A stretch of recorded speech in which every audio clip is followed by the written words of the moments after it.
Hello students, neat ವಿದ್ಯಾರ್ಥಿಗಳಿಗೆ ರಿಜಿಸ್ಟ್ರೇಷನ್ಗೆ ಸಂಬಂಧಪಟ್ಟಂತೆ ಮಾಹಿತಿನ ಈ ವಿಡಿಯೋದಲ್ಲಿ ನಾವು ತಿಳ್ಕೊಂತಾ ಹೋಗೋಣ. ಸೊ ವಿಡಿಯೋವನ್ನ ಸ್ಟಾರ್ಟ್ ಮಾಡ್ತೀನಿ. ಅದಕ್ಕಿಂತ ಮೊದಲು ಲೈಕ್ ಮಾಡಿ ಮತ್ತೆ ತಪ್ಪದೆ ಸಬ್ಸ್ಕ್ರೈಬ್ ಮಾಡ್ಕೊಳ್ಳಿ. ಸೊ ಈಗ ನಾವು ಇನ್ಫಾರ್ಮೇಶನ್ ಅನ್ನ ತಿಳ್ಕೊಂತಾ ಹೋಗೋಣ. ಸೊ ನೀಟ್ ವಿದ್ಯಾರ್ಥಿಗಳಿಗೆ ರಿಜಿಸ್ಟ್ರೇಷನ್ ಮಾಡ್ಕೊಳ್ಳೋದಕ್ಕೆ ಸಂಬಂಧಪಟ್ಟಂತೆ ಈ ಹಿಂದೆನೆ ನಮ್ಮ ಕೆಯವರು ಅಫಿಷಿಯಲ್ ಆಗಿ ನೋಟಿಫಿಕೇಶನ್ ಮುಖಾಂತರ ಮಾಹಿತಿನ ತಿಳಿಸಿದ್ರು. ಓಕೆನಾ. ಸೊ ಇದಕ್ಕೆ ಸಂಬಂಧಪಟ್ಟಂತೆ ನಾನು ವಿಡಿಯೋ ಸಹ ಮಾಡಿ ತಿಳಿಸಿದ್ದೆ. ಅದಾದ್ರೆ ಈಗ ನೀಟ್ ವಿದ್ಯಾರ್ಥಿಗಳ ರಿಸಲ್ಟ್ ಅನ್ನ ಅನೌನ್ಸ್ ಆದ ನಂತರ ನಮ್ಮ ಕೆಎ ಕಡೆಯಿಂದ ಒಂದು ಲಿಂಕ್ ಅನ್ನ ಬಿಡುಗಡೆ ಮಾಡಲಾಗುತ್ತೆ. ಆ ಒಂದು ಲಿಂಕ್ ಅನ್ನ ಯೂಸ್ ಮಾಡಿಕೊಂಡು ಯಾರಾದ್ರೂ ನೀಟ್ ವಿದ್ಯಾರ್ಥಿಗಳು ಇನ್ನೂ ಸಹ ಕೆಇಗೆ ರಿಜಿಸ್ಟ್ರೇಷನ್ ಆಗಿಲ್ಲ ಅಂತಂದ್ರೆ ಸೊ ಅಂತಹ ವಿದ್ಯಾರ್ಥಿಗಳು ರಿಜಿಸ್ಟ್ರೇಷನ್ ಅನ್ನ ಮಾಡ್ಕೋಬೇಕಾಗಿರುತ್ತೆ ಅಂತ ಹೇಳಿ ಈಗಾಗಲೇ ಅಫಿಷಿಯಲ್ ಆಗಿ ತಿಳಿಸಿದ್ರು.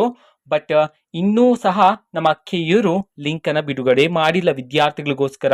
ಓಕೆನಾ. ಸೊ ಯಾವಾಗಿಂದ ಈ ಒಂದು ರಿಜಿಸ್ಟ್ರೇಷನ್ ಪ್ರೊಸೆಸ್ ಇರುತ್ತೆ ಇದನ್ನ ನಾವು ತಿಳ್ಕೊಳೋದಾದ್ರೆ ಸೊ ಮುಂದಿನ ವಾರದಲ್ಲಿ ನಿಮ್ಗೆ ಲಿಂಕ್ ಅನ್ನ ಬಿಡುಗಡೆ ಮಾಡ್ತಕ್ಕಂಥ ಚಾನ್ಸಸ್ ಇದೆ. ಆ ಒಂದು ಲಿಂಕ್ ಅನ್ನು ಯೂಸ್ ಮಾಡಿಕೊಂಡು ನೀವು ರಿಜಿಸ್ಟ್ರೇಷನ್ ಪ್ರೊಸೆಸ್ ಅನ್ನ ಕಂಪ್ಲೀಟ್ ಮಾಡ್ಕೋಬಹುದಾಗಿರುತ್ತೆ.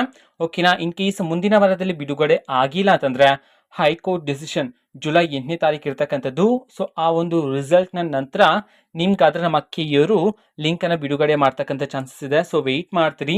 ಇನ್ನೂ ಸಹ ಲಿಂಕ್ಗೆ ಸಂಬಂಧಪಟ್ಟಂತೆ ಯಾವುದೇ ರೀತಿ ಅಪ್ಡೇಟ್ ಅನ್ನು ನಮ್ಮ ಕೆಯವರು ತಿಳಿಸಿಲ್ಲ. ಓಕೆನಾ. ಸೊ ಮುಂದಿನ ವಾರದಲ್ಲಿ ಲಿಂಕ್ ಅನ್ನ ಬಿಡುಗಡೆ ಮಾಡ್ತಕ್ಕಂಥ ಚಾನ್ಸಸ್ ಇದೆ. ಓಕೆನಾ. ಸೊ ಲಿಂಕ್ ಅನ್ನ ಬಿಡುಗಡೆ ಮಾಡಿದ ನಂತರ ಆ ಒಂದು ಲಿಂಕ್ ಅನ್ನ ನಾವು ಟೆಲಿಗ್ರಾಮ್ ಅಲ್ಲಿ ಅಪ್ಲೋಡ್ ಮಾಡ್ತೀವಿ. ಸೊ ವಿದ್ಯಾರ್ಥಿಗಳು ಟೆಲಿಗ್ರಾಮ್ ಅಲ್ಲಿ ಆಕ್ಟಿವ್ ಆಗಿದ್ರೆ ಸೊ ನೀವು ಬೇಗನೆ ಇನ್ಫಾರ್ಮೇಶನ್ ಅನ್ನ ತಿಳ್ಕೊಬೋದಾಗಿರುತ್ತೆ. ಟೆಲಿಗ್ರಾಮ್ ಚಾನೆಲ್ ಲಿಂಕ್ ಅನ್ನ ಡಿಸ್ಕ್ರಿಪ್ಷನ್ ಬಾಕ್ಸ್ ಅಲ್ಲಿ ಕೊಟ್ಟಿರ್ತೀನಿ. ಸೊ ಕ್ಲಿಕ್ ಮಾಡಿಬಿಟ್ಟು ಅಲ್ಲಿ ಫಾಲೋ ಆಗಿ ಆಕ್ಟಿವ್ ಆಗಿದ್ರೆ ಸೊ ನೀವು ಬೇಗನೆ ಇನ್ಫಾರ್ಮೇಶನ್ ಅನ್ನ ತಿಳ್ಕೊಬೋದಾಗಿರುತ್ತೆ. ಓಕೆನಾ. ಸೊ ಇದು ಇವತ್ತಿನ ಒಂದು ವಿಡಿಯೋ. ಮತ್ತೀಗ ನಾವು ಟೆಲಿಗ್ರಾಮ್, ಇನ್ಸ್ಟಾಗ್ರಾಮ್ ಮತ್ತೆ ಫೇಸ್ಬುಕ್ ಅಲ್ಲೂ ಸಹ ಈಗ ವಿಡಿಯೋಸ್ ಗಳನ್ನ ಅಪ್ಲೋಡ್ ಮಾಡ್ತಿದೀವಿ. ಸೊ ಲಿಂಕ್ಸ್ ಗಳನ್ನ ಡಿಸ್ಕ್ರಿಪ್ಷನ್ ಬಾಕ್ಸ್ ಅಲ್ಲಿ ಕೊಟ್ಟಿರ್ತೀನಿ. ಸೊ ಕ್ಲಿಕ್ ಮಾಡಿಬಿಟ್ಟು ಫಾಲೋ ಮಾಡಿ. ವಿಡಿಯೋಸ್ ಗಳನ್ನ ರೆಗ್ಯುಲರ್ ಗೆ ಅಪ್ಲೋಡ್ ಮಾಡ್ತಿರ್ತೀವಿ. ಜೊತೆಗೆ ಬೇರೆ ಡೌಟ್ಸ್ ಇದ್ರೆ ಕಮೆಂಟ್ ಮಾಡಿ ತಿಳಿಸಿ. ಮತ್ತೆ ವಿಡಿಯೋ ಇಷ್ಟ ಆಗಿದ್ರೆ ನಿಮ್ಮ ಫ್ರೆಂಡ್ಸ್ಗೂ ಸಹ ವಿಡಿಯೋವನ್ನ ಶೇರ್ ಮಾಡಿ. All the best. Thanks for watching. To call the best. Thank you. Bye.